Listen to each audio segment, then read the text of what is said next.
sur Instagram. Salut Instagram, re-salut Facebook, hello YouTube plus tard, mon blog, etc., etc. Comment vas-tu?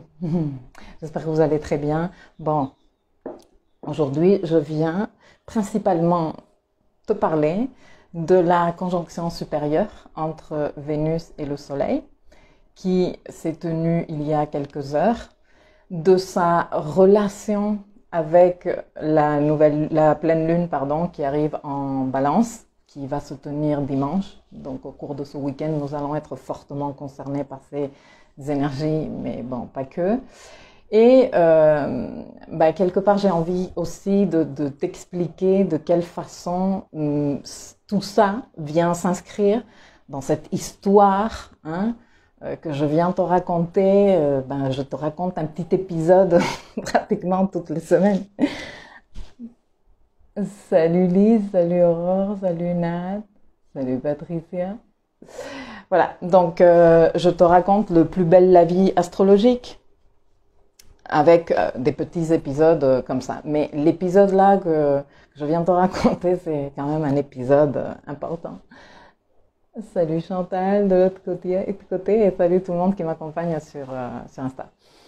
Bon, commençons par le commencement. Nous avons eu l'entrée du Soleil en Bélier il y a 6 jours. 6 jours. Donc on est officiellement en saison Bélier. Nous avons eu donc avec l'entrée du Soleil en Bélier, nous avons eu l'équinoxe. Nous venons quand même d'un début d'année assez intense par rapport au grand climat, le grand contexte astral, avec ces tensions qu'il y a entre Saturne qui est en train de mettre de l'ordre en Verseau et Uranus qui est en train d'essayer de moderniser le plus possible en Taureau. Et puis nous avons eu la saison Poisson là au milieu qui nous a fait du bien parce qu'elle était douce et délicieuse. Mais là, les choses commencent à s'accélérer. Je pense que vous êtes nombreux et nombreuses à m'en avoir parlé aussi bien au travers de mes consultations de ces dernières semaines que dans le voyage que nous sommes en train de faire avec un groupe de filles, cet atelier en ligne sur les pratiques uraniennes, que même des messages que vous m'envoyez spontanément, je pense que ça bouge, ça remue, il y a des choses qui se passent. Et dans tout ce contexte-là qu'on est en train de vivre, eh bien, arrive la conjonction supérieure entre le Soleil et Vénus. Alors, toutes les planètes ont un cycle avec le Soleil. Ce cycle passe par un moment de conjonction, un moment de premier et dernier quartier et un moment d'opposition. Mais les deux moments les plus importants que l'on étudie dans les rapports ou la relation, les conversations entre le Soleil et les autres planètes, parce que toutes les planètes ont ce même cycle avec le Soleil, sont les conjonctions et les oppositions. Et c'est très facile de t'expliquer parce que tu connais très bien le cycle de la Lune, de te l'expliquer avec les phases lunaires, tu vois. La conjonction va équivaloir, j'espère que je ne me suis pas inventé un mot, à la nouvelle Lune, et l'opposition va être analogue avec un moment de pleine Lune. Alors, qu'est-ce que c'est un moment de nouvelle Lune? Eh bien, c'est un moment de début. C'est un moment qui a énormément d'énergie graine, de potentiel, et c'est un moment où on démarre les choses. Est-ce que quand tu sèmes ta graine, tu peux manger tes pommes? Non. Donc tu sais que tu n'as pas de résultat. Il faut attendre qu'il y ait un cycle qui se soit tenu avec un moment intermédiaire qui est l'équivalent du premier quartier, mais je ne vais pas aborder ce sujet maintenant parce que sinon on ne s'en sort pas. Et donc arrive le moment où tu regardes comment va cette graine que tu as semée au début du cycle et tu dis, bon, quels sont les résultats? Qu'est-ce que je suis en train de voir? Comment ça marche ça pour moi? Quels sont, voilà, on en est où? Bon. Ben, comme la Lune, comme ça, toutes les autres planètes ont exactement le même cycle. Sauf que pour les planètes intérieures, c'est-à-dire celles qui sont à l'intérieur, entre le Soleil, leurs orbites sont entre le Soleil et la Terre, et c'est le cas de Vénus et de Mercure. On n'appelle pas ces moments conjonction et opposition, on appelle ces moments conjonction inférieure, c'est-à-dire quand elles sont au plus près de la Terre, et donc ce serait là le moment graine, conjonction, le moment phase nouvelle, et conjonction supérieure qui est l'équivalent à une opposition, ou le moment phase pleine. J'espère que tu suis. Dis-moi si tu suis, s'il te plaît. Je vais entre-temps regarder parce que tout le monde me dit coucou. Salut Sabine, je réponds à ton email ce soir. Salut Annick. Salut tout le monde. Hello Amandine, oh mon Dieu. Yes, VSP, Venus Star Point has come already. Salut Siam. Bon, du coup, comme on est là sur le sujet de Vénus, on va se centrer sur les conjonctions inférieures et supérieures de Vénus. Alors, bien sûr que en fonction de la distance de la planète du Soleil, eh bien, les cycles vont être plus longs ou plus courts.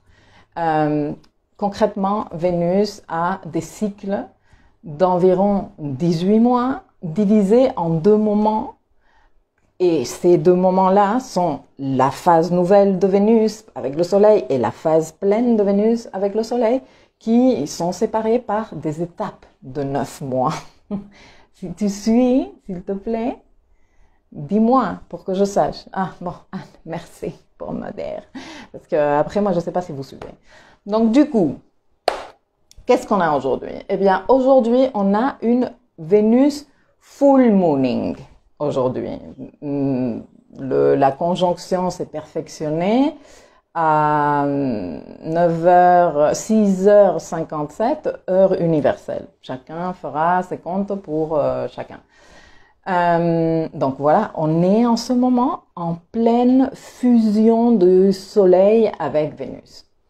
Quand est-ce qu'a commencé cette étape? Eh bien, elle a commencé en juin 2020, lorsque Vénus a fait sa rétrogradation en Gémeaux et qu'elle a fait sa conjonction inférieure, donc elle est entrée en Vénus phase nouvelle à 13 degrés des Gémeaux. Pas dit, elle est full énergie. Bon, ça va dépendre de où ça tombe pour toi, tout ça dans ton thème, si tu as des planètes, parce qu'il y a d'autres personnes qui sont plutôt en train de vivre un creux. Bisous à Mélissa, je pense fort à toi. Bon, peut-être que j'ai une petite réponse, je vais te la livrer aussi. Bon, du coup, nous sommes quelque part en train d'arriver à un moment d'aboutissement d'un processus vénusien qui a démarré donc il y a 9 mois.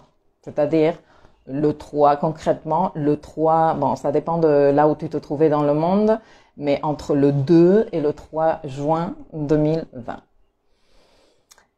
Ok, donc ça c'est pour les phases. Du coup, ce que nous sommes en train de vivre en ce moment est fortement en relation avec mai-juin 2020, qui est quand Vénus était en train de faire sa rétrogradation. Quand Vénus fait sa rétrogradation, nous on est en mode réfléchir. Pas tant réfléchir, mais ressentir. Tu vois, parce que Vénus, elle est en rapport avec notre désir, notre ambition, notre sens du mérite. Et pas tant du mérite de « ah, j'ai mérité les médailles », non, mais de quelle valeur que j'ai et comment je me donne de la valeur et comment ce que je fais dans ma vie, les décisions que je prends, enfin, tout ce que j'entreprends, comment cela est en cohérence avec la valeur que moi je me donne, le sens de l'estime de moi, le sens du respect de moi. Et figure-toi, toutes les décisions que tu prends, comment ce sens de la valeur de toi et du respect de toi est super important. Pourquoi tu acceptes de travailler dans une boîte avec ces conditions ou pas? Pourquoi tu demandes ce type de salaire ou pas? Pourquoi tu décides de je sais pas, investir tes sous dans cette formation ou pas, d'aller voir un thérapeute alors que tu es véritablement en train de passer un sale moment dans ta vie ou pas, de sortir avec ce mec ou avec cette autre meuf ou pas, tout ça,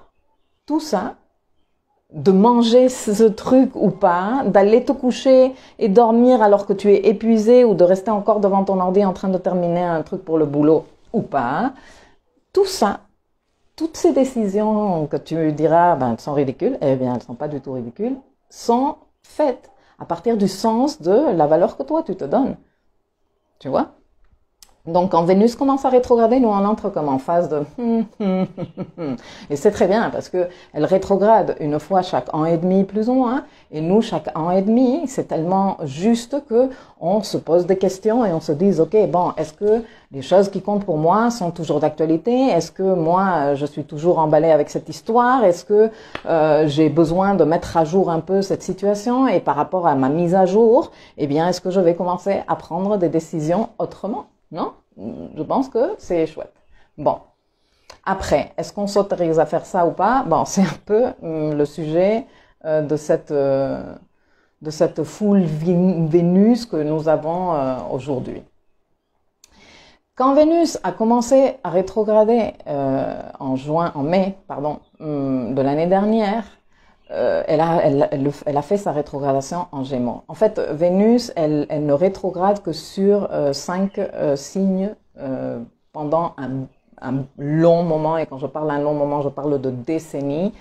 Si tu es intéressé à apprendre tout ça, si tu veux savoir où se trouve ton Venus Star Point prénatal, etc., moi je t'invite à venir sur l'espace éducatif et soit t'inscrire au programme Architecte de ma vie où tu auras accès à toute l'information qu'il y a dans l'espace éducatif, soit t'acheter l'accès au dossier Vénus où tu as plein d'informations et de formations pour que tu apprennes à calculer ton Venus Star Point et que tu saches d'où vient toute cette histoire, etc., etc. Mais les conjonctions inférieures et supérieures avec le soleil, bon, moi je parle d'elles comme le Venus Star Point. C'est pas un terme que moi je me suis inventé, c'est un terme qu'une dame qui s'appelle Ariel Gutmann s'est inventé. Je vais pas te parler de ça parce que sinon on s'en sort pas. Même si j'ai du temps aujourd'hui, je suis pas du tout pressée, mais quand même. Donc, quand Vénus donc rétrograde, nous on entre comme dans une révision de nos valeurs, de sens de la valeur, de l'estime de nous, etc., etc. Et on démarre un cycle comme d'exploration, si tu veux. D'exploration au cours duquel Vénus va être étoile du matin. Et on la voit se lever très tôt dans l'Est avec le Soleil. C'est le moment où on voit Vénus. Une fois que ce cycle aboutit, et donc on est en train de vivre cet aboutissement de cycle, Vénus bascule d'étoile du matin à étoile du soir. Et elle entre, disons que l'énergie vénusienne entre dans une toute autre fréquence. C'est-à-dire que si au cours de la première partie du cycle, de ces premiers 9 mois où Vénus est étoile du matin, où on est tous aussi, hein, parce que messieurs, on va parler de vous tout à l'heure, mais tout le monde a l'énergie vénusienne du désir et de l'ambition, même si pas tout le monde l'assume. Donc, l'énergie vénusienne est comme dans une espèce de quête, d'aller, tu vois, faire le boulot, d'aller chercher des réponses. C'est vraiment une énergie très guerrière spirituelle, si tu veux. D'ailleurs, les Mayas a donné une réputation à cette phase vénusienne très forte en rapport justement avec le danger de guerre. Ils disaient que les esprits, ils étaient convaincus par leurs observations que les esprits, lorsque Vénus était en phase Vénus étoile du matin, eh bien les esprits étaient guerriers. On est là, on veut sortir, on veut aller chercher des réponses, on n'est pas tellement dans cette énergie vénusienne de j'attire ce que je veux vers moi. Non, on va explorer de partout et on est dans le hustle, on est dans le voilà. Une fois que Vénus arrive et se fait pleine, et donc elle a cette conjonction supérieure avec le Soleil, celle qu'on est en train de vivre en ce moment, Vénus, elle entre comme dans une phase de maintenant, je reçois. Non, maintenant que je suis allée dans cette quête pendant 9 mois, que je me suis vraiment dévouée à cette quête de valeur, de sens pour moi, que je suis allée chercher, non, l'expérience, parce que la quête de Vénus est plutôt expérientielle. Eh bien là, je suis prête à recevoir. Là, j'ai compris. Là, je suis arrivée à un moment de clarté par rapport à mon désir, à mon ambition. Et là, je suis dans un moment de oui, je mérite, oui, je sais ce que je veux, oui, je reçois tout ça. Qui dure également 9 mois. Et à la fin de ce parcours, eh bien, recommence une mise en question par rapport donc aux valeurs vénusiennes. Ce jeu se tient constamment. Et à chaque fois que Vénus fait une rencontre avec le Soleil, se marque un point sur la carte du ciel, sur le zodiaque. Et ces points, lorsque reliés entre eux, font un véritable dessin d'une étoile à 5 branches, très magique, que je t'invite, si tu ne l'as pas vu encore, mais si tu veux venir dans l'espace éducatif, dans le dossier Vénus, on y va vraiment à fond dans cette étoile. Je t'invite à la chercher sur Google, l'étoile de Vénus, cherche-la, l'étoile que Vénus dessine dans le ciel, avec ses conjonctions avec le Soleil. Bref, donc nous sommes en train d'aboutir ce cycle qui a commencé avec la conjonction inférieure, qui a commencé avec le début de la rétrogradation de Vénus, ou j'ai envie de te dire, qui a commencé avec, pour celles qui suivaient, parce que vous avez pris mes cours, qui a commencé avec le début du parcours de Vénus de sa zone d'ombre pré-rétrograde, way back en mai 2020, où on a commencé à dire qu'est-ce que je veux, qu'est-ce que c'est que ça, non mais est-ce que ça me convient, et comment moi je me sens. Et la quête de Vénus,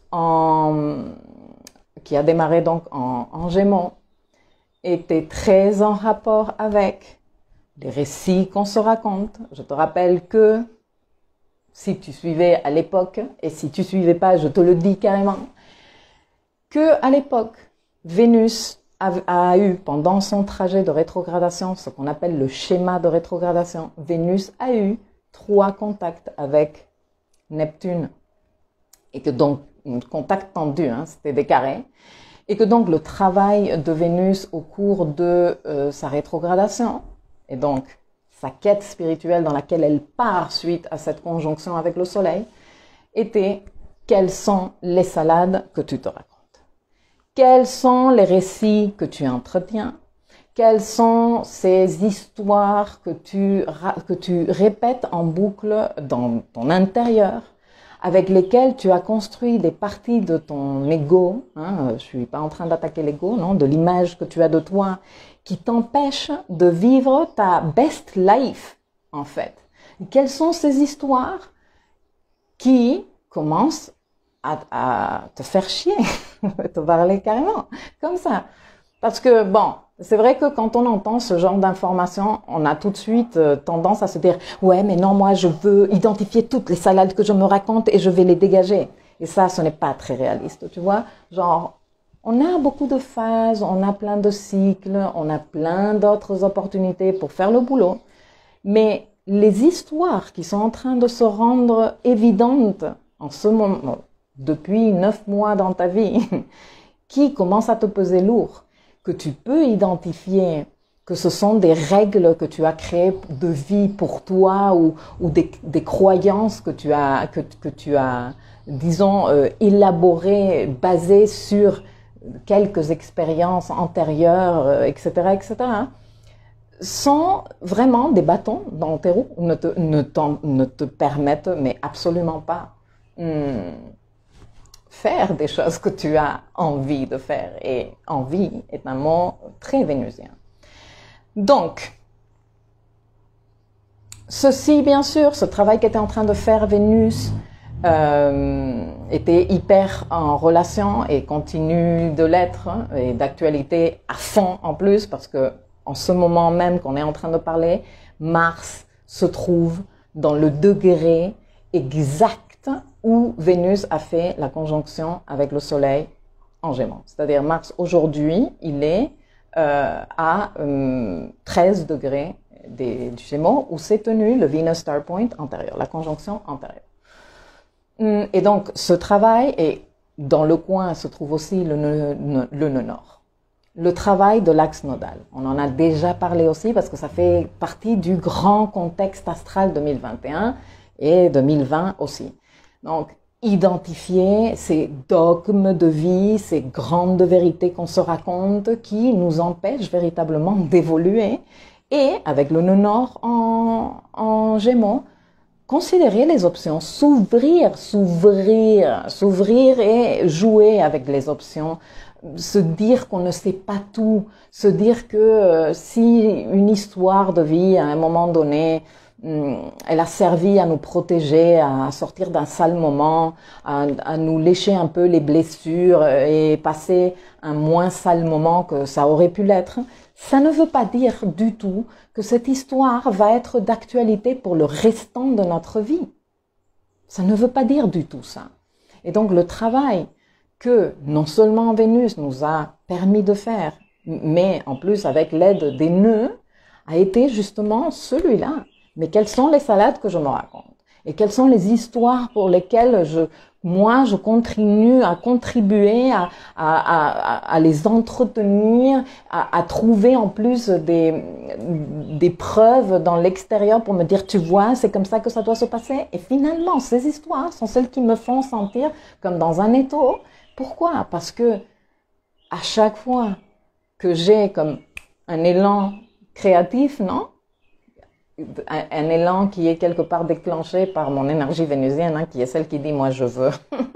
Je veux. Oh là là, je veux trop. Oh là là, je veux. Mais, je veux, sauf que la salade, non. Non, parce que la dernière fois, tu as trop souffert. Non, parce que nous, dans la famille, ça se passe comme ça. Non, parce que moi, j'avais dit que, non. Tu vois? Alors, bien sûr qu'il y a des exemples par milliers, et d'ailleurs, je te annonce ça, ceci est une annonce particulièrement pour les filles et les garçons qui sont sur Architecte de ma vie et dans le dossier Vénus. Mais il y a une leçon qui va être publiée ce soir, où je vais vraiment en profondeur sur la connexion de cette conjonction avec la conjonction antérieure, avec les conjonctions qu'il y a eu en bélier aussi en 2017, mars 2017, bref, je vais pas te faire toute l'histoire. Mais, et là, je vais vraiment profondément dans les outils de coaching pour te permettre, toi, de faire ton travail de recherche astrobiographique et de te pencher sur tes dossiers pour comprendre où tu en es. Je te raconte même un morceau de mon expérience à moi pour voir si ça t'aide à comprendre quel est comme le jeu entre ces conjonctions. Donc, après tous ces questionnements, après tout ce travail que nous sommes tous en train de faire au cours des derniers 9 mois, de quelles sont les salades que je me raconte? Est-ce que ces histoires sont vraiment d'actualité? À quoi me servent-elles? Tu vois? Il faut pas dire, ah non, maintenant je les ignore. Non. Écoute-les, note-les, observe-les, réfléchis d'où ça vient, rends-toi compte comment elles sont plus d'actualité. Tout ça, c'est un travail que bien sûr qu'on ne fait pas comme ça. En 2 heures, je m'assois, j'écris sur mon carnet et j'ai fait tout mon boulot. Ça prend du temps que de se rendre compte. Moi, je dis toujours que les ouvertures d'esprit ne se font pas comme ça. Les ouvertures d'esprit se font baby step par baby step et très peu à très peu. Donc, on joue avec une idée. On se dit, je vais aller, je vais réfléchir. Après, on est un jour en train de conduire et le truc qui revient dans notre tête et nous sommes, Ensuite, nous sommes en pleine conversation avec quelqu'un, ça ressort. Un autre jour, on est en train de se brosser les dents, ou on est en train de faire la vaisselle ou de passer l'aspi et clac, la compréhension. Voilà, tu vois, ça va comme ça. Donc, on se donne le temps. Si ça se trouve, toi, tu es encore en plein réfléchissage de ces choses-là. Tu es encore en train de te rendre compte de trucs. C'est bien. Ce n'est pas parce que Vénus est en train de faire sa conjonction aujourd'hui que toi, il faut que tu sois au taquet de tous les temps. Ça marque des temps qui ne sont pas divisés comme ça, avec un trait, non. C'est des tendances. Bon. Après tout ce travail que nous sommes en train de faire, d'identifier les choses qui nous mettent des roues dans les bâtons, qui ne nous permettent pas de manifester autre chose dans notre vie, qui tuent tout potentiel créatif en nous. Bon. Et en plus, ça nous permet d'évoluer, parce que quel beau travail que nous sommes en train de faire quand nous disons « Ah ouais, là j'ai identifié une grosse vérité que je me racontais de moi toute la vie ou depuis un bon moment. » Et en fait, en réfléchissant, ça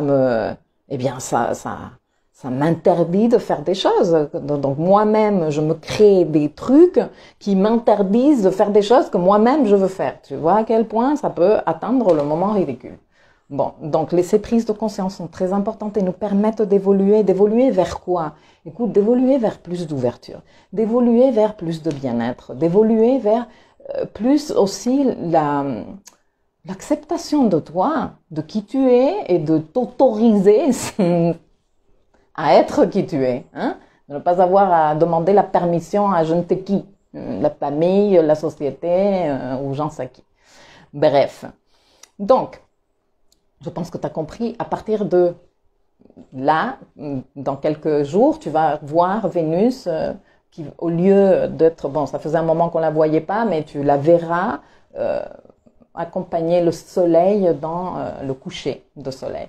Et plus le temps passera, plus les mois passeront, plus elle sera derrière, tu vois. Au début, le soleil se couchera et ce sera la première étoile que tu verras. Et au fur et à mesure qu'on avancera, le soleil sera bien couché quand Vénus sera toujours là en plein mois. Franchement, je suis plein ouest chez moi et c'est un régal parce que je la vois comme ça se coucher elle aussi. Donc, pendant cette nouvelle phase du cycle de Vénus qui démarre aujourd'hui, eh bien, nous quoi? On fait quoi? Qu'est-ce qui s'est passé? Eh bien, nous, on a abouti à des trucs intéressants par rapport à tout ce processus d'introspection, de réflexion, d'observation, d'identification, de prise de conscience, de ces histoires qu'on se raconte, ces récits qu'on entretient à vie qui ne nous servent à rien. Et le Venus Star Point, cette fois-ci, se tient en Bélier. Bélier qui est le signe de l'affirmation de soi, du courage, de la détermination, de même la fierté d'être soi, tu vois, genre Bélier il dit ça c'est moi et comment que je me kiffe. Donc avec Vénus et le Soleil ensemble, le désir incarné, parce que le Soleil c'est nous. Eh bien, de quoi? Eh bien, de qui nous sommes? Pourquoi faire? Pour nous affirmer. Pour dire, c'est que moi, maintenant, j'ai compris que c'est ça ce que je veux, c'est ça ce que je mérite, c'est ça ce que j'ai vraiment envie de faire dans ma vie ou de mettre en place. Et j'ai aussi identifié que c'est ça ce que je me raconte qui m'interdit de faire ça. Donc, du coup, on fait comment? Eh bien, j'arrête de me raconter ces histoires, ou bon, je commence un processus de arrêter de me raconter des histoires, parce que c'est pas, on entend bien qu'on n'est pas dans les lignes que, ok, là je me racontais des salades et hop là je me raconte plus de salades, oula, moi, zéro salade. Non, ça se passe pas comme ça, c'est, oh là là, encore une fois, je suis en train de me raconter les salades, pourquoi? Parce que j'ai peur, mais qu'est-ce qui se passe pourquoi j'ai encore peur? Bon, on s'accompagne, on se fait du bien et tous ces trucs-là que font les adultes intérieurs.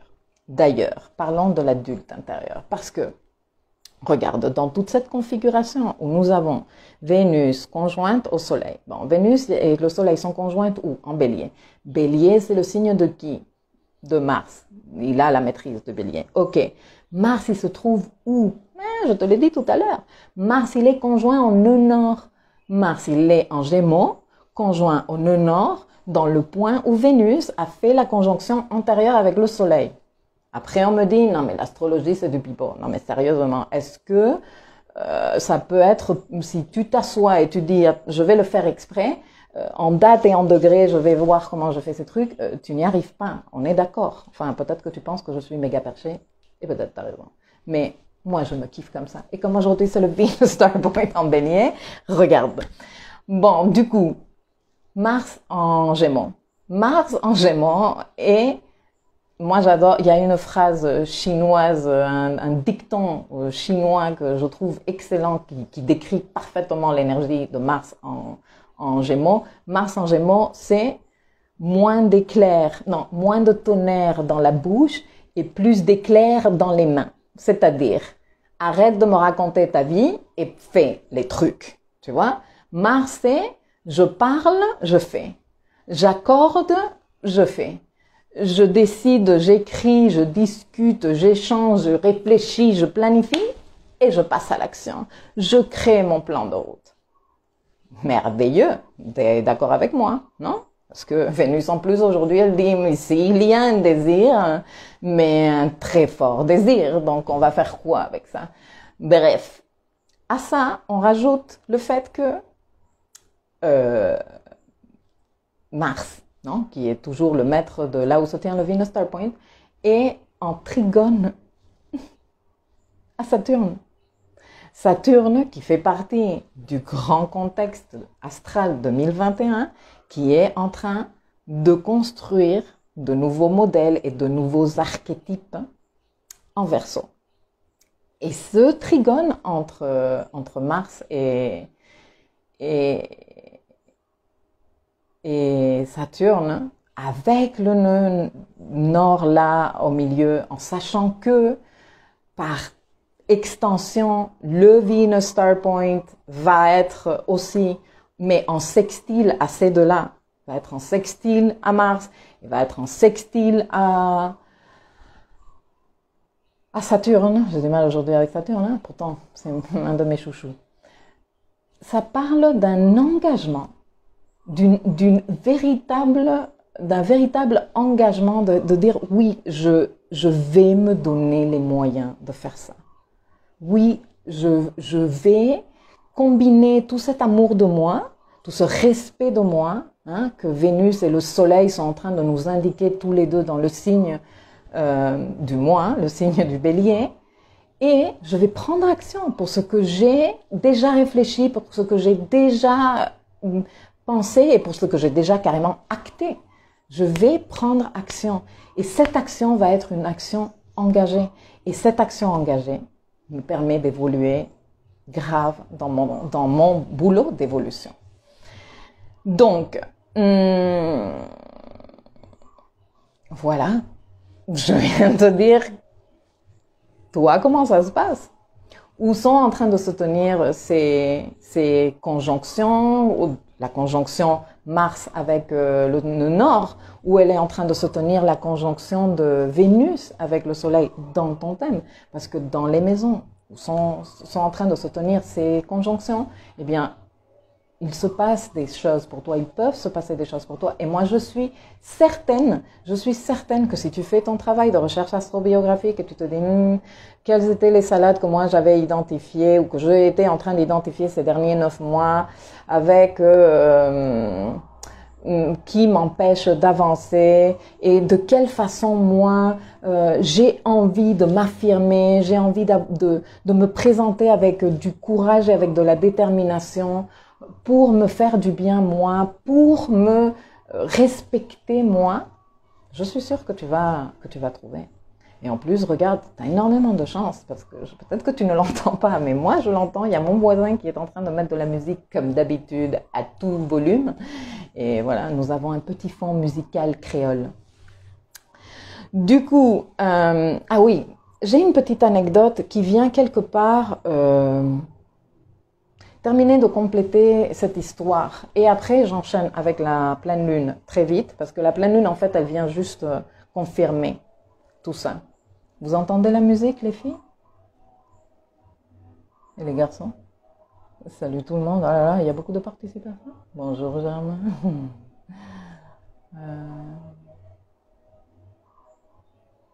Anne dit l'étoile de David pour Vénus. Non, l'étoile de David est une étoile à 6 branches. Amandine, mais tellement, j'ai été en action de chercher un financement encore en début de semaine. Ils envoient les sous la semaine prochaine. Action, réception. Trop fière pour toi, vraiment. Et vraiment, l'autre jour, on m'a dit, on dit pas trop fier pour toi. Je dis exprès pour une fois. Pour une fois que j'ai pas fait une erreur. Je dis exprès parce que je trouve ça tellement paternalisant de dire, je suis trop fière de toi, comme si moi j'étais fière. Non, moi je partage ta fierté avec toi-même. Amandine, elle kiffe mon voisin. Bon, moi, par moment, pas tant que ça. Surtout quand je suis en train d'enregistrer des podcasts, j'ai juste envie d'aller et le pendre. Alors, Salima qui dit conjonction Mars-Nord en maison 7 pour moi. Conjoint à Chiron natal. Ah ouais. Bon, ben écoute, toi, t'es grave en plus sollicité parce que un élément dont je ne t'ai pas parlé, mais dans la leçon de Vénus, j'en parle fort. Et d'ailleurs, je te annonce un autre truc. Sur la pleine lune en balance, j'ai aussi fait un podcast plutôt long, j'ai pas encore édité, je vais l'éditer ces jours-ci. Et je vais le mettre dans le dossier de Moonwork, qui est un dossier qui est payant également et qui fait partie du programme également Architecte de ma vie. Mais j'ai trouvé que tout ce que je disais là était tellement important, je trouve, que les gens l'entendent, que ça peut aider beaucoup de personnes, que j'ai décidé de rendre publique cette leçon. Donc, quand je publierai cette vidéo, je mettrai le lien vers la leçon pour que vous puissiez aller l'écouter si vous en avez envie. Je vais vous présenter un tout petit peu les sujets, les grands sujets de cette nouvelle lune, mais de cette pleine lune. À chaque fois, je dis nouvelle lune pour pleine lune pour nouvelle lune, bref. Du coup, un truc que je voulais dire aussi, non, j'ai oublié. Ah oui, c'est que un des personnages principaux de tout ce truc, et c'est par rapport à Salima, de toute cette configuration, est Chiron. Chiron, qui est un des personnages principaux de la pleine lune, Chiron qui s'est immiscé là aussi dans la conjonction Vénus-Soleil, et Chiron qui fait depuis un moment partie des pleines lunes et nouvelles lunes qui se tiennent dans le signe, dans l'axe Bélier-Balance.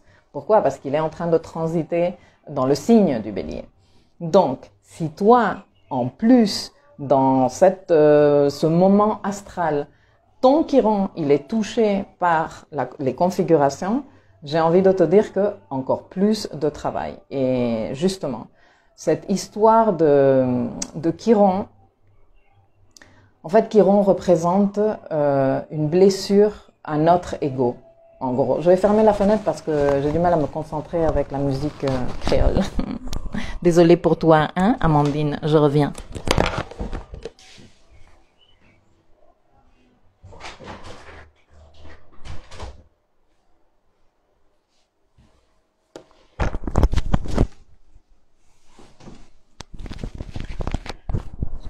I am back. Thank you for your patience. Salima n'entend pas la musique. Bon, ben, moi, je l'entendais, ça me déconcentrait. C'est pas possible. Alors, je vous lis par ici. Germain dit oui, ils sont pas discrets avec leur musique. Non, à la réunion encore. Et avec les confinements et tout ça, encore moins. En même temps, c'est compréhensible. Mais bon, c'est vrai que moi, quand je suis en train de travailler, c'est pas mon activité préférée. Et quand je suis là les dimanches à 8h du matin en train de me siroter mon café, non plus. À partir de midi, tout ce que tu veux. Mais c'est vrai qu'ils sont ils mettent beaucoup de musique. Sabine, merci pour ces éclairages. Il y a 9 mois, changement pro et réflexion. Je sais plus ces derniers jours ce que je veux. Je pense que tu vas beaucoup apprécier la leçon sur le Venus Star Point et comment je t'emmène faire la rétrospective et avec les questions de coaching et tout ça. Je pense que tu vas vraiment beaucoup apprécier. Amandine Nosusai, j'irai sur Spotify. Non, mais si tu veux dimanche matin, moi je t'enregistre parce que de toute façon ici la musique c'est tous les jours à toute heure. Donc voilà. Chiron est, je te le présente très rapidement, la blessure de notre ego. Alors c'est vrai que encore Chiron, il est ultra romancé parce que le centaure et tout ça, et tout le monde s'imagine Chiron comme un beau centaure qui galope sur les champs. Et en fait, Chiron, il était moche qu'il en pouvait plus. D'ailleurs, sa première blessure de l'ego, c'est que sa mère, quand elle l'a eu, qu'elle a accouché de lui, l'a regardé, elle a dit « Mais qu'est-ce que c'est cette horreur ?» Elle l'a rejeté. Ça, c'est la première blessure chironienne. Et nous avons tous un Chiron dans notre thème. Et nous sommes tous concernés aussi par le Chiron qui est en transit. En ce moment, Chiron est en Bélier. Et les personnes et donc Chiron en Bélier, c'est quoi? C'est l'identité, c'est la blessure de l'ego dans le signe de l'ego. Tu vois, c'est un peu compliqué. Pourquoi? Parce que Chiron en Bélier, c'est des véritables doutes sur est-ce que j'ai le droit, moi, d'être qui je suis? Et ça, parce que Chiron, étant un corps lent, je ne vais pas l'appeler planète parce que ce n'est pas exactement une planète, mais étant un corps lent, il touche plusieurs, c'est des générations complètes. Nous sommes, moi je m'inclus parce que moi je suis de la génération Chiron en Bélier, plusieurs apportaient cette blessure nous sommes venus alchimiser ce travail, non? On s'est pris des claques de partout depuis bien petit pour certains d'entre nous, en fonction de la place de Chiron dans notre thème et des rapports avec nos autres planètes, qui nous ont dit, toi, ta gueule, toi, dégage, toi, t'es qui, toi, va-t'en, toi, tu ne vaux rien, toi, tu n'as pas ton mot à dire, voilà, hein, t'existes pas, reste là, voilà. Et si tu me casses les burnes, je vais peut-être être plutôt violent avec toi. Ça, c'est beaucoup de l'histoire de personnes qui ont, comme je dis, pas tout le monde a la même histoire, bien sûr, mais qui ont un Chiron en Bélier. Non? Parce que les personnes qui avons Chiron en Bélier sont venues travailler notre blessure identitaire. Mais nous ne sommes pas venus travailler notre blessure identitaire de personne ne m'aime jamais plus, même si on le fait, et moi personnellement je l'ai fait. Et ça est très douloureux et tout ça, et quelle horreur. Mais c'est pas comme ça que tu travailles ta blessure identitaire. À un moment donné, il va falloir que tu traverses cette blessure identitaire et que tu dises, non mais attends, cette blessure, non, on fait le travail chironien, on se renseigne, on travaille sur soi, on comprend toutes ces dimensions, on comprend aussi la dimension de ceux qui sont venus nous faire la blessure identitaire dans notre mère, hein, parce que Chiron, par qui il est rejeté en premier, mais bien par sa mère, qu'elle a trouvé qu'il n'était pas convenable comme il ressemblait. Et une fois qu'on a fait le tour, eh bien on dit non mais attends, dans tout ce tour que j'ai fait, hein, de toutes ces disciplines, de toutes ces thérapies, années de thérapie, lecture, formation, etc. Comment ça? Bien sûr que je mérite d'être là. Bien sûr que j'ai le droit d'être moi. Bien sûr que je suis digne d'exister. Bien sûr. Mais tu vois, le paquet énergétique, il est important. Et en plus, en ce moment, ce Chiron est en train de faire travailler tous les Chirons de l'univers. Parce que c'est le Chiron qui est en transit. Ok? Donc, nous sommes tous en train de travailler à un niveau plus ou moins intensément. Bien sûr que les Chirons en Bélier sont en train de travailler les Chirons en Bélier de naissance travaillent ça plus fortement, mais nous sommes tous concernés. Et ce Chiron qui dit, la blessure identitaire, le truc, je n'ai pas le droit d'être ici, de toute façon je ne conviens à personne, il faut que je médite, que je fasse des éditions dans ma personne, dans qui je suis, pour être accepté par les autres. Ça, c'est du Chiron en Bélier, tout craché. Bon. Lui, il arrive et il dit, coucou, j'arrive ici, je me mets dans la Venus Star Point, Vénus qui est là de... Là, oui, je sais ce que je veux. Et là, je vais arrêter de galoper dans tous les sens dans le monde et je vais attendre que ça me vienne parce que je suis arrivée à un moment de récolte. Avec ça, je ne suis pas en train de dire que si tu as été pendant 9 mois en train de reconsidérer un projet, une situation familiale, de couple, etc., etc., maintenant tu t'asseyes dans un fauteuil et tu dis que ça vienne à moi. Non. Maintenant, il va falloir certainement que tu poses des actions. Certainement, parce que nous avons, je te rappelle, Mars qui est en Gémeaux. à côté du nœud nord et il est en trigone à ce Saturne. Donc, des actions posées de façon stratégique. Je trace un plan de route, je décide qu'est-ce que je veux, je note mes étapes et j'y vais. Mais tu vas être moins dans le je veux comprendre. Et au contraire, ça va venir dans la fluidité de ah ben c'est ça ce que je vais faire, ah ben je vais investir là, ah ben je vais prendre cette décision, ah ben je vais embaucher là, et ah ben je vais être ici, ah ben je vais déménager là. Chacun en fonction de ses histoires. Mais comme il y a Chiron là au milieu, non? Eh bien,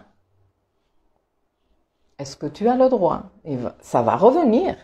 Et c'est incroyable comment ce Chiron vient nous dire ici, il y a une possibilité de faire une guérison. Qu'est-ce que c'est une guérison? Une guérison, c'est une acceptation. C'est une arrêter de lutter, ce qui Chiron en bélier fait énormément, hein, les Chirons en bélier de naissance luttent pour leur guérison. Et c'est comme non, cet adjectif de c'est un battant, c'est une battante, c'est très Chiron en bélier. Hein, parce que nous, on se bat. Nous, on est là. Oui, je sais pas comment je vais arriver au bout de mon travail de développement personnel. Peut-être je vais perdre mes jambes, mais je vais y arriver. Et il faut pas se battre autant que ça. Tu te bats plus contre toi-même et contre tes propres résistances à guérir et à t'occuper de ce qui vaut vraiment le coup de s'occuper quand on est dans un processus de guérison, hein, parce que quand on est dans un processus de guérison, on veut que le joli et on veut pas le sale travail à faire. Et donc, non, ça me fait mal, donc je le fais pas. Non, mais ça reste là en train de nous travailler et nous, on lutte contre ça.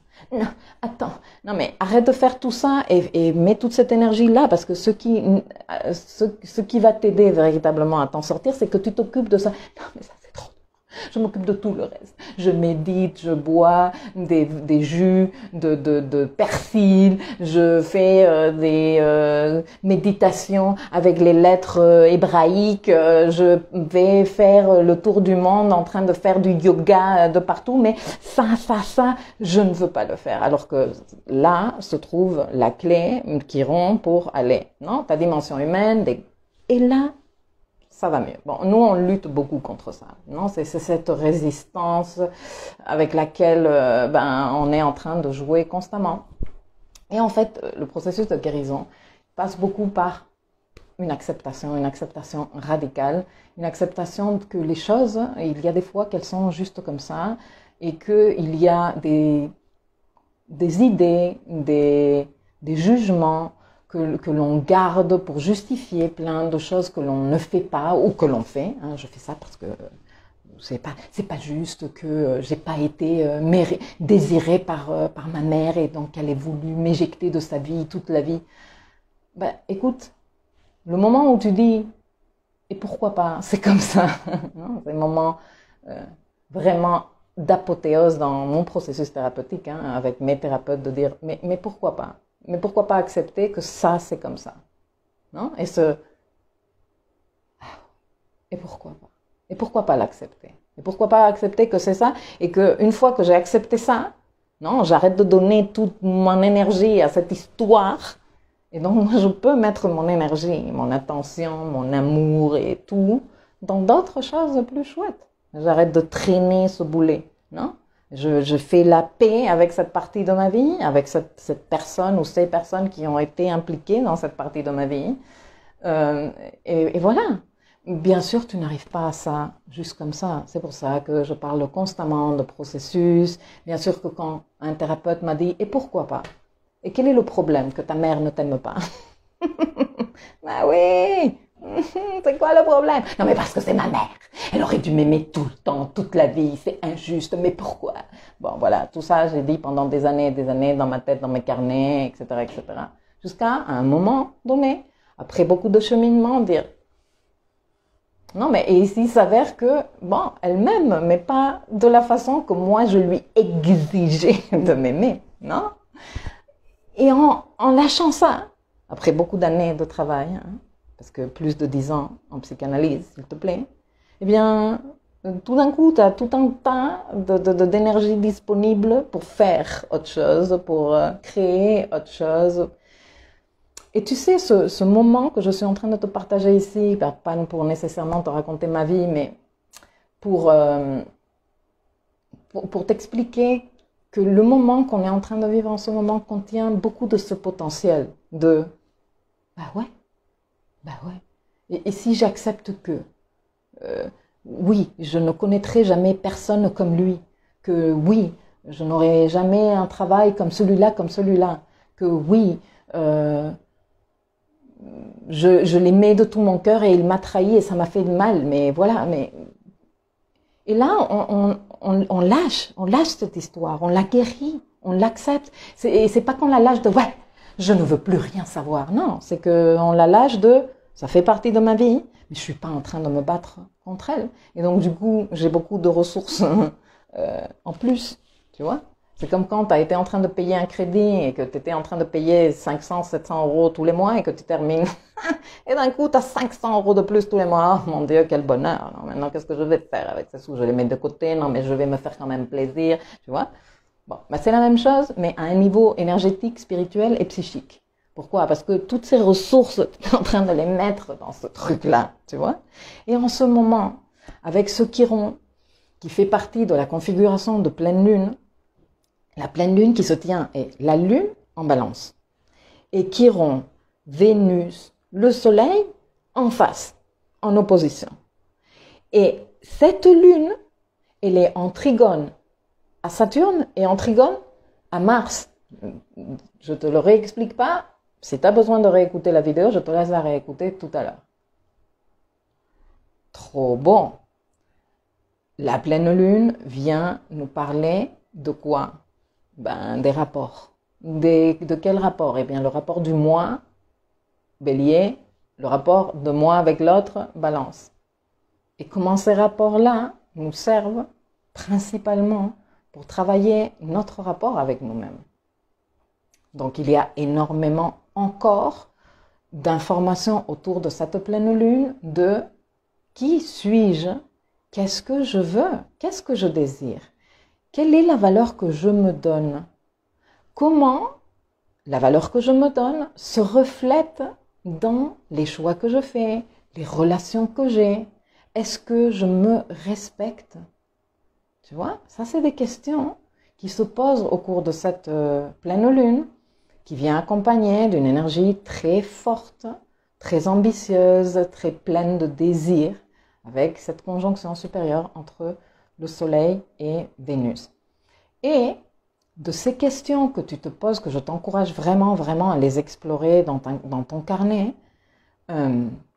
identifier justement dans tes réponses, s'il n'y a pas des salades que tu es en train de te raconter, qui justement te rendent de la tâche difficile, hein, parce que sache que les difficultés, ce n'est pas tant que ça se passe à l'extérieur, mais c'est que nous, on se résiste intérieurement. On pose énormément de barrières pour arriver à faire les choses.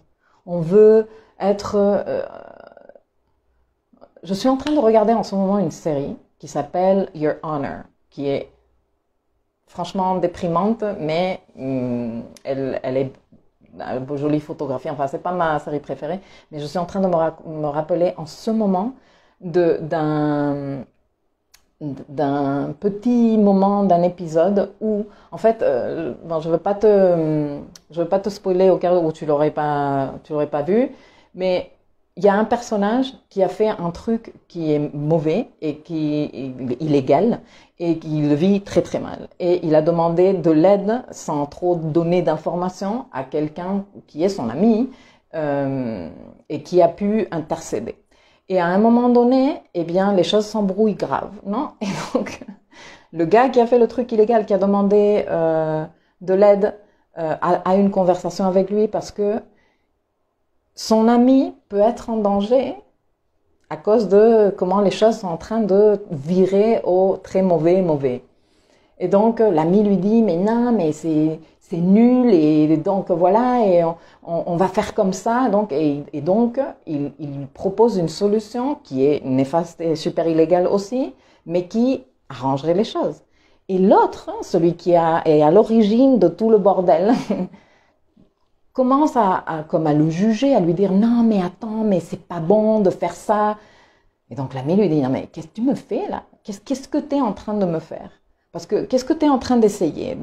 De sortir de l'emmerde gigantesque dans laquelle nous nous trouvons, mais en même temps être le plus gentil et tu vois, genre assume tes décisions et assume ce que tu es en train, ce que tu as déjà fait et mis en place, tu vois.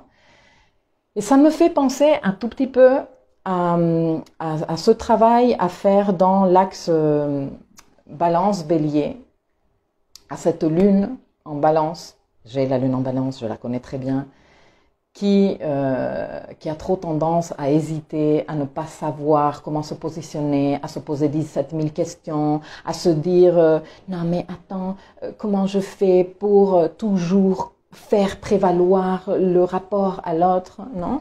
Et la lune en Balance, et les personnes qui ont beaucoup de planètes en Balance ou des planètes importantes dont le soleil ou l'ascendant, sommes venus pour travailler justement notre rapport à nous-mêmes, notre respect de nous-mêmes et notre amour de nous-mêmes dans les relations avec les autres, tu vois. Et donc des histoires comme ah non mais je suis trop gentille, ah non mais c'est que je donne tout à l'autre mais l'autre il ne me donne pas. Ça c'est des sujets éternels avec des personnes qui ont un fort poids de énergie Balance. Et donc le boulot à faire, je te l'explique, c'est t'occuper de toi, commencer à te regarder, te valider tes besoins, tes ressentis, tes négociables, tes non négociables, et commencer à établir des relations dans un tout autre type de dynamique, beaucoup plus respectueuse envers toi-même, mais beaucoup plus respectueuse envers l'autre aussi. Parce que quand toi tu ne te respectes pas, ce que tu acceptes dans une relation, c'est non respectueux envers toi-même. Donc, il se crée des dynamiques avec l'autre qui sont de non-respect. Tu vois?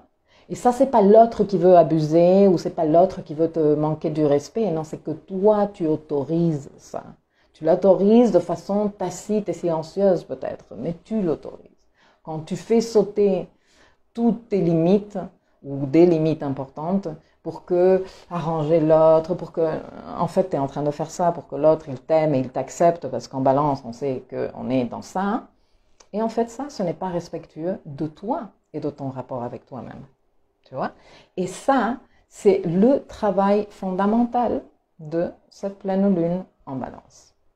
Où nous avons le soleil, Vénus et Chiron dans le signe du moi, de je me respecte, de je m'autorise à être moi-même, j'ai le droit d'être ici, je suis digne d'exister tel que je suis. Et la lune en Balance qui dit le rapport, s'il te plaît. Ok, comment on concilie là-dedans? Comment on concilie? Ça, c'est un boulot à faire.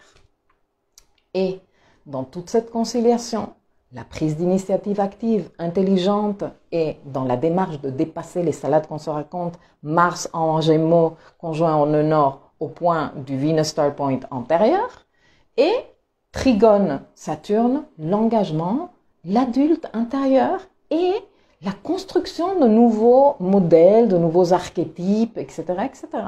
Et je te raconte l'histoire que j'avais prévu de te raconter. Et j'y vais, parce que je sais pas, je pense que je suis ici depuis 1 heure presque. Heureusement que je suis pas pressée.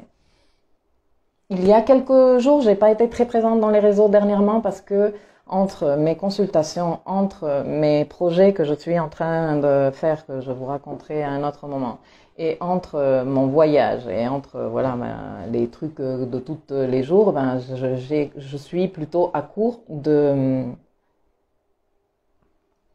temps pour être plus présente dans les réseaux. Mais il y a quelques jours, j'étais en train de faire une petite pause de 5 petites minutes et j'étais sur Instagram. Et je regarde un mini-clip sur Brut. Ça me plaît beaucoup visuellement ce qu'ils font, même si après le contenu, je suis moyennement d'accord. Mais ok, bon, je vais pas maintenant donner mon avis sur Brut. Toujours est-il que ce mini-clip commençait en disant « à 50 ans, les femmes sont foutues ». Et moi, ça m'a interpellée parce que bientôt, j'aurai 50 ans. En 2022, je vais avoir 50 ans. En juin 2022.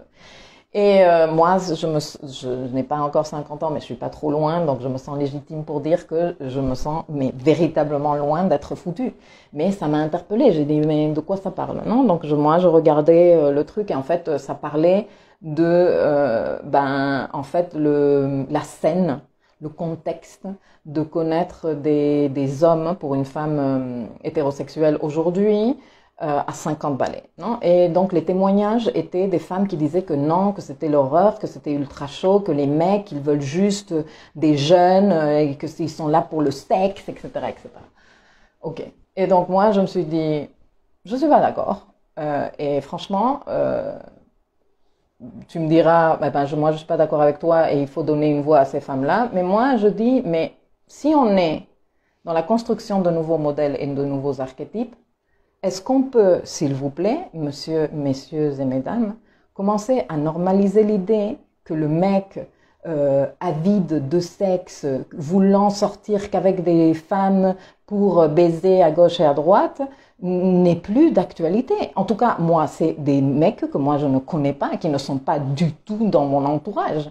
Au contraire, et moi je rencontre des mecs via mon boulot qui sont hyper respectueux de la femme, qui sont dans une démarche de conscience d'eux-mêmes, qui, s'il vous plaît, les messieurs qui me regardaient en sous-marin, je le sais parce que vous me le dites en consultation, vous m'envoyez des messages privés, etc., etc. S'il vous plaît, écrivez dans les commentaires de n'importe où vous soyez en train de me regarder pour que d'autres femmes puissent lire, mais puissent dire « Ah oui, c'est vrai, j'ai tort ». Parce que non, une femme à 50 ans n'est pas foutue. Non, les hommes ne veulent pas tous être en train de baiser à gauche et à droite avec des jeunettes. Il y a des hommes très intéressants, très intelligents, cultivés, qui s'intéressent à faire du travail sur eux et qui cherchent une compagne de vie et qui ne sont pas dans la superficialité absolue de je veux un petit cul avec qui faire le beau, sortir. S'il vous plaît les hommes, dites-moi, ne me laissez pas mentir. Vous qui me regardez en sous-marin la plupart du temps, parce que j'avoue, que vous me regardez en sous-marin, je vous balance. Bref, on verra. Mais les participations qu'il y aura après. Mais un sujet super important de toute nouvelle lune et de toute pleine lune dans l'axe balance bélier est un de mes sujets principaux, mais comment ça pourrait pas être un de mes sujets préférés, principaux, avec une lune moins en balance, mais devenir un meilleur miroir, proposer quelque chose d'autre, tu vois?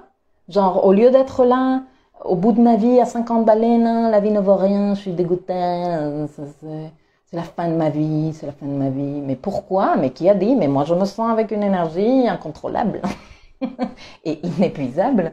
Mais pourquoi, à 50 ans, t'es foutu? Et tu vas me dire, non, mais toi, tu comptes pas, parce que toi, t'es en couple, et toi, tu comptes pas. Non, je vais te dire un truc. Si toi, je sais que ça va me valoir des roulages d'yeux et de certaines, peut-être, personnes qui vont, du coup, moins m'aimer. Mais si toi, tu ne fais que tomber sur des personnes qui sont dans cette démarche-là, ma chérie, et je te dis ma chérie là pour le coup, parce qu'on est en train de parler des femmes à 50 ans qui sont foutues, tu as besoin de faire un fort travail sur toi. Un fort travail sur toi, sur la valeur de toi. Parce que si toi, tu n'es capable de t'accrocher et de raisonner avec de toutes les opportunités et possibilités dans ce monde qu'avec ce type de mec, il y a du travail à faire par rapport à tes valeurs vénusiennes, il y a du travail à faire par rapport à la valeur que toi tu te donnes, et toute l'énergie vénusienne est à travailler, et l'énergie lunaire, là pour le coup, aussi. Mais moi, je refuse d'accepter ces situations comme des règles, parce que moi je crois que la société, nous la faisons évoluer tous. Et que si moi je continue à perpétuer qu'à 50 ans tu es au bout de ta vie, que tu n'es bon pour aucun boulot, comme à l'époque, il y a beaucoup d'années, moi je m'étais intéressée à la raison pour laquelle, vers la cinquantaine, les personnes ne trouvaient pas de travail. Et je me suis donné à la tâche de poser la question à des directeurs de ressources humaines pour qu'ils m'expliquent. Et ils me disaient, c'est compliqué. Les gens ne veulent pas faire l'effort. Ils sont dans la fermeture d'esprit. Ils ont fait toute la vie comme ça. Ils ont quand même maintenant une certaine expérience dans le boulot. Il n'y a pas moyen de les bouger de là. Messieurs, mesdames, ouvrons l'esprit, ouvrons le cœur, devenons de meilleurs miroirs. Et moi, je me fais un plaisir au jour d'aujourd'hui d'être une femme de 48 ans,7 et d'être un miroir qui propose autre chose aux personnes de 25, 30, 35, 40 ans qui me regardent et qui me disent « Ah ouais, tu vois, ben c'est cool. C'est pas la meuf de 50 balais que moi, on m'a vendue dans ma famille ou que mon entourage ou que... Et pour ça, pour tout. L'autre jour, j'ai désinstallé une appli de méditation très connue que je ne vais pas citer ici, mais voilà, elle est très connue, parce que je suis tombée sur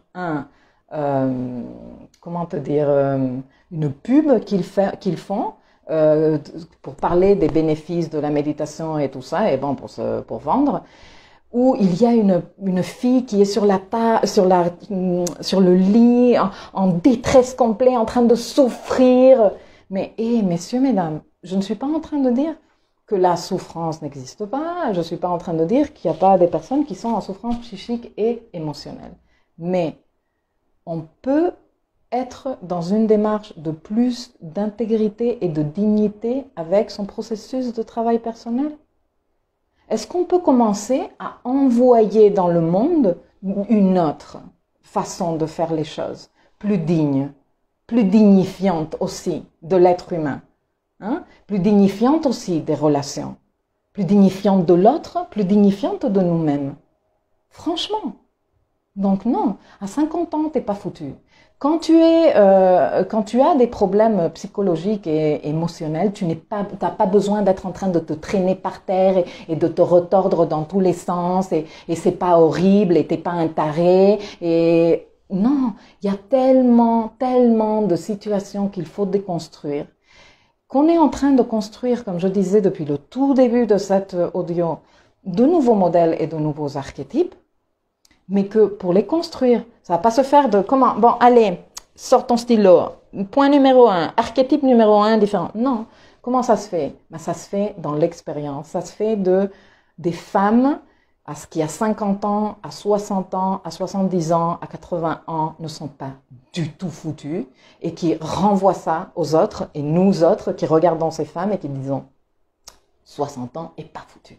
70 ans et pas foutu. 80 ans et pas foutu. Et moi, je la choisis, elle, comme mon miroir. Ok? Et pour ça, tout. Des femmes qui arrivent dans des postes de travail à 50 ans, 55 ans et qui sont dans l'ouverture et dans le « je n'en sais rien », mentalité d'apprenti et je vais être dans la flexibilité. Même si à un moment donné, je me sens maladroite, je suis une quiche, putain c'est difficile, tu vois? Et comme ça pour tout, comme ça pour le travail personnel, pour aller en thérapie, pour les relations de couple. Là, on est dans l'axe du moi face à l'autre. Donc, quelle est cette image de toi? Qu'est-ce que toi, tu veux pour toi? Comment es-tu en train de l'honorer? Comment es-tu en train de l'incarner? Et dans cette incarnation, qu'est-ce que tu es en train de refléter à l'autre? Et comment tu es en train de résonner à l'autre? Voilà, je t'ai résumé en 1 heure et quelques tout ce que nous allons être en train de travailler très intensément en mars et avril. Après, ça va rester là, ça va rester disponible parce que 9 mois devant nous avec ce Venus Star Point qui se tient aujourd'hui. Et qui après va avoir des petits pics, des pics d'activité, d'intensité au mois d'octobre. Il va y avoir aussi de l'intensité qui va reprendre par rapport à ces sujets au mois de décembre et janvier, qui sera l'autre moment où Vénus commencera à rétrograder et fera un nouveau Venus Star Point. Et donc ce sera, disons, la fin de de cette deuxième étape et un nouveau tout autre cycle qui démarre. Tout autre, non. Parce que ce sont des cycles qui sont imbriqués. Bref, tout ça, je l'explique dans la leçon sur Vénus. Si tu veux, ben, quand je publierai ça dans mon blog, je mettrai tous les liens. Et n'oublie pas qu'il y aura une leçon que je laisserai en ouvert pour tout le monde par rapport à la nouvelle lune, à la pleine lune. Donc, si ça t'intéresse, voilà, je vous lis et après on y va. Ça vous va? Waouh! Voilà des sujets qui donnent envie de participer. Alors, à 50 ans à peine, tu commences à devenir une femme. Avant, tu étais une enfant. Oui, bon, peut-être ou peut-être pas. Moi, personnellement, à 40 ans, j'étais pas du tout une enfant, hein, ni à 30. Mais 50 ans, t'es pas foutu. Sabine, elle est carrément d'accord avec moi. Oh mon Dieu, je suis en train de rester sans batterie. À 50 ans, on gagne en sagesse et en expérience et en plein d'autres choses. On gagne en travail sur nous, on gagne en souplesse, en tolérance, en sens de l'humour. Enfin, franchement, moi, mes bagages sont tellement plus légers maintenant qu'il y a 30 ans. Amandine, oui messieurs, s'il vous plaît, ne laissez pas penser qu'il existe que des porcs. Montrez-nous que les licornes existent. Ben, s'il vous plaît, on va les laisser participer dans les, ailleurs. Sur YouTube, il y a beaucoup de garçons qui nous regardent. Chacun trouve les preuves de ses croyances, dit Sabine, mais c'est ça ce que je voulais dire tout à l'heure. Paprika, les études ne te donnent pas raison sur ce point-là, Milkaya, mais cela va changer avec les nouvelles générations. J'estime que les études sont faites de façon pas très scientifique et qui ne reflètent pas nécessairement la réalité. Chris, attention, il y a des jolis petits culs après 50 ans. Le mien.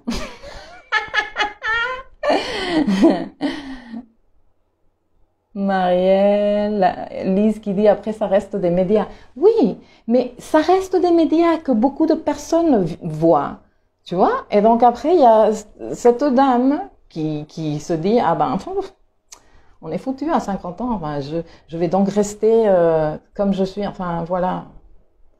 Myriam, 51 ans et 2 demandes en mariage. Va dire tes conneries plus loin, brute. Voilà. Siam qui dit tu es juste magnifique, très belle, merci.